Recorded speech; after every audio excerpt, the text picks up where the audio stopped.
Hello, traders. FX Pip Collector here. Today is Thursday, October 30th, and this is my analysis for the US dollar Swiss, and we're on the daily time frame. So on the US dollar Swiss, I think that this WXY analysis that I've been talking about all week long is playing out really nicely. I think this is an A. I think this is a B. I think we're potentially in a 1, 2, 3, 4, 5 of C, which would be an ABC of Y. So very, very likely this is playing out as planned, going down to the 1 hour time frame. 1 hour time frame, I would definitely be looking for longs in an uptrend. Unfortunately, the opportunity to go long was way back here or possibly back here. Right now, I would say that the strategy is to be waiting for more pullbacks to go long again. This potentially could be like a wave one here, wave two. We could be in the middle of a wave three.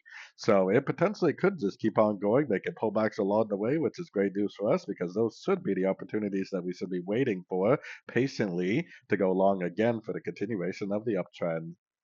So anyways, don't forget to check out my website linked over here in the corner. And as always, thank you for watching and happy trading.